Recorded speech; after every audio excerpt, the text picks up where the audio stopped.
మామను చంపిన అల్లుడు.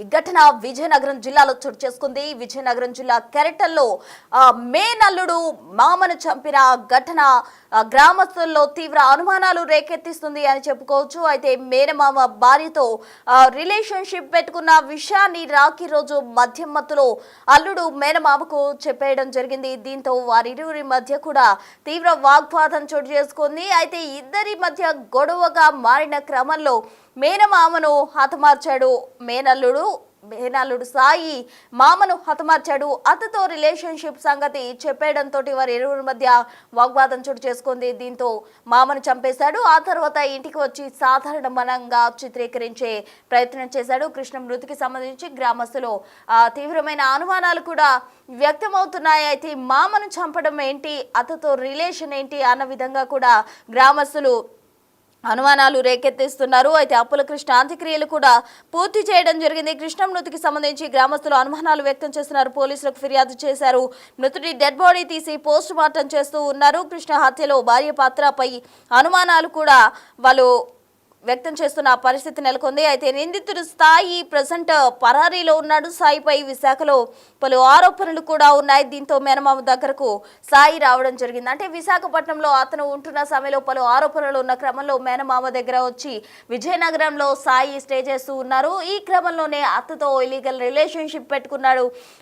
దీంతో రాఖీ రోజు మద్యం మత్తులో మామకు అతతో రిలేషన్ సంగతి చెప్పేశాడు మేనల్లుడు. దీంతో ఇద్దరి మధ్య వాగ్వాదం చోటు చేసుకుంది. మద్యం మత్తులో మేనమామను సాయి చంపేయడం జరిగింది. ఆ తర్వాత ఇంటికి వెళ్లి సాధారణ మరణంగా చిత్రీకరించే ప్రయత్నం చేశాడు. అప్పుల కృష్ణ అంత్యక్రియలు కూడా పూర్తి చేయడం జరిగింది. అయితే కృష్ణ మృతిపై అనుమానాలు ఉన్న గ్రామస్తులు పోలీసులకు ఫిర్యాదు చేయడంతో రంగంలోకి దిగిన పోలీసులు బాడీకి పోస్ట్ మార్టం జరిపే విధంగా కూడా సన్నద్ధమయ్యారు. అయితే పోస్ట్ మార్టం దిశగా కూడా అడుగులు వేస్తున్న పరిస్థితి నెలకొంది. కృష్ణ హత్యలో భార్య పాత్రపై ఆమె పాత్ర ఎంత ఉంది అన్నదానికి సంబంధించి కూడా అనుమానాలు వ్యక్తమవుతున్నాయి. ప్రజెంట్ మేనల్లుడు సాయి అయితే పరారీలో ఉన్నాడు. సాయిపై విశాఖలో పలు ఆరోపణలు ఉన్నాయి. దీంతో మేనమామ దగ్గరకు వచ్చి సాయి నివాసం ఉంటూ ఉన్నాడు. ఈ ఘటన విజయనగరం జిల్లా కెరటాలలో చోటు చేసుకుంది. కెరటల్లో మేనమామ భార్యతో సాయికి వివాహేతర సంబంధం ఉంది. రాఖీ రోజు మద్యం మత్తులో ఆ విషయాన్ని మామకు చెప్పడం జరిగింది. దీంతో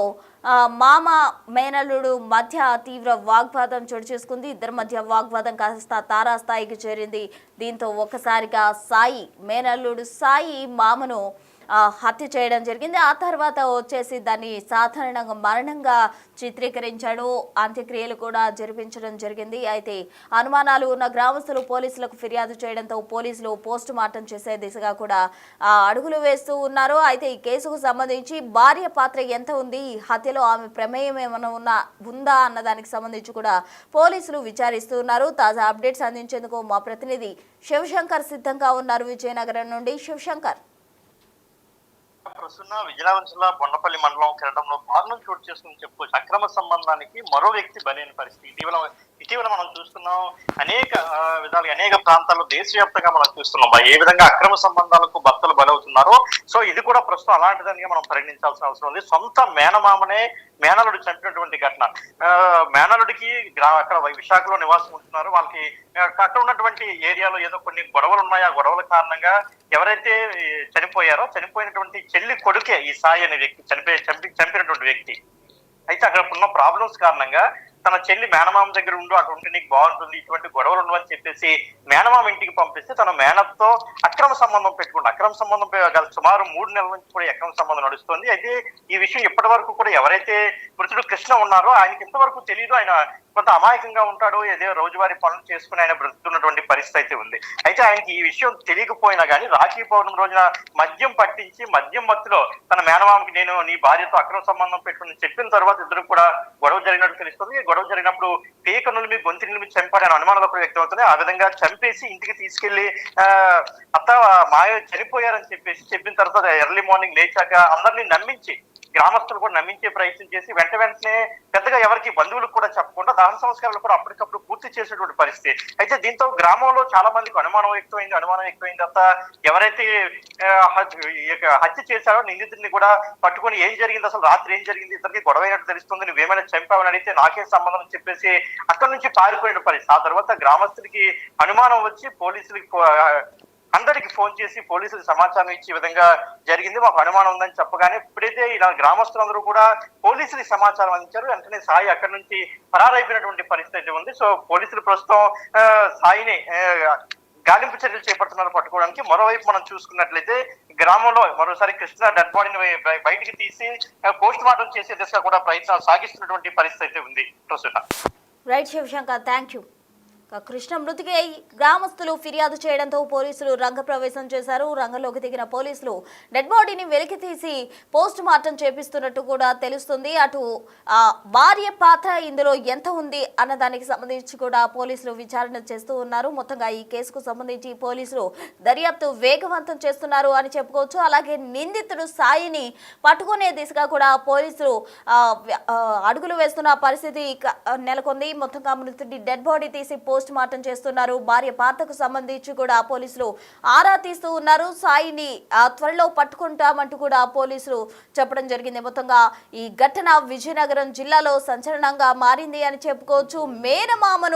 మేనల్లుడు హతమార్చడం, అలాగే అతని భార్యతోటి రిలేషన్షిప్ పెట్టుకోవడం అనేది ఏంటా అని ఆశ్చర్యపోతున్నారు అక్కడ గ్రామస్తులు. అయితే నిందితుడు సాయి ప్రెసెంట్ హత్య చేసిన అనంతరం దాన్ని నార్మల్ డెత్ గా చిత్రీకరించి పరారీలో ఉన్నాడు. భార్య పాత్రకు సంబంధించి పోలీసులు ఆరా తీస్తున్నారు. కేసు నమోదు చేసిన పోలీసులు దర్యాప్తు చేస్తూ ఉన్నారు. రాఖీ పండుగ సాయంత్రం 6 గంటలకి బాత్రూమ్కి అని తీసుకెళ్ళాడండి. బాత్రూమ్కి వెళ్దాం రామాయ అని తీసుకుని వెళ్ళాడు. 12 వరకు మరి రాలేదండి. 11:30, 12 అయ్యింది. వచ్చాడండి ఆడు అక్కడే. మా ఏడ్రా అని అడిగాను. మా ఆయనకి మందు ఎక్కువైపోయింది అన్నాడండి. అక్కడ శ్మశానం గడ రోడ్డు మీద పడుకుంటుపోయాడు. నేను ఒకరిని తీసుకురాలేక జస్గోని తీసుకొని వెళ్ళి తీసుకొద్దామని వచ్చేసాను అన్నాడండి. సరే అని చెప్పామండి.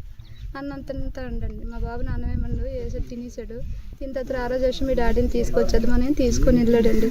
తీసుకొని వెళ్ళిన తర్వాత తీసుకొని వచ్చారండి. తీసుకొచ్చిన తర్వాత కాళ్ళు చేతులు పట్టుకొని తీసుకొచ్చారండి. మా బాబు నేను కూడా ఇంట్లోకి వచ్చి కడిగామండి. తాగేసి పట్టు ఎక్కువైపోయింది అంతే. మరి కాళ్ళు చేతులు ఎందుకురా పట్టుకొస్తాను అనేసి అంతే నోరు మూసుకొని కాముకుండండి అన్నాడండి. అంత కాముకున్నామండి. తర్వాత చెప్తాను ఆగండి అంతే. మళ్ళీ మీ నాన్న ఉండలేకపోతాండి, ఊపిరాడలేదట, బయట నేయమంతండి మళ్ళీ అన్నాడండి. బయటకు తీసుకొచ్చి వేసామండి మంచం మీద వరండాలో. వేసిన తర్వాత అప్పుడు అడిగానండి అసలు ఏడు జరిగింది చెప్పంతే. తాగిన కాడ మా ఇద్దరికి గొడవ వచ్చింది. మాట వచ్చి నేను చంపేశానండి. కానీ మీరు గట్టిగా అరిచారంటే ఈ రాత్రినే మీ తల ముగ్గురిని కూడా చంపేసి వెళ్ళిపోతాను అన్నాడండి.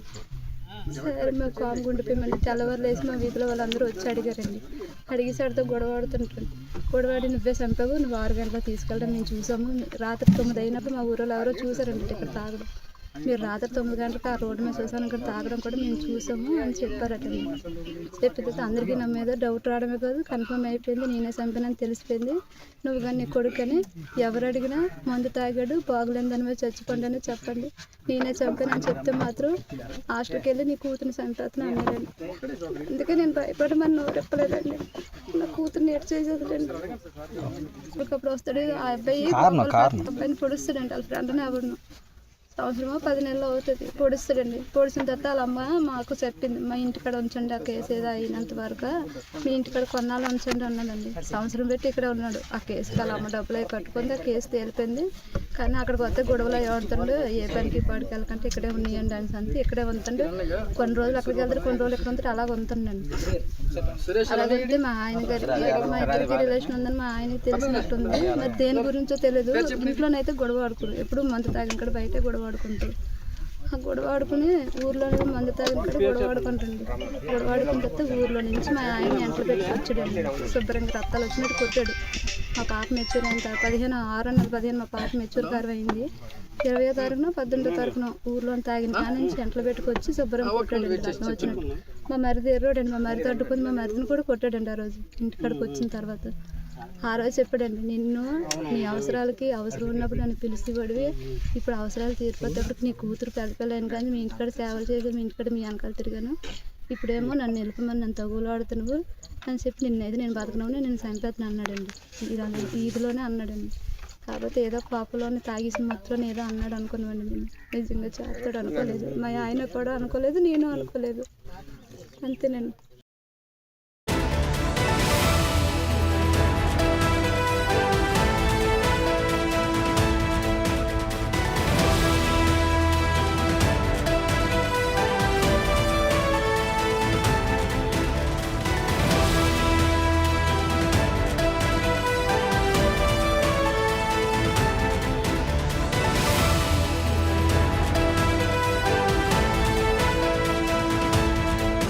The big folk night 2025 celebrating the soul of Telangana.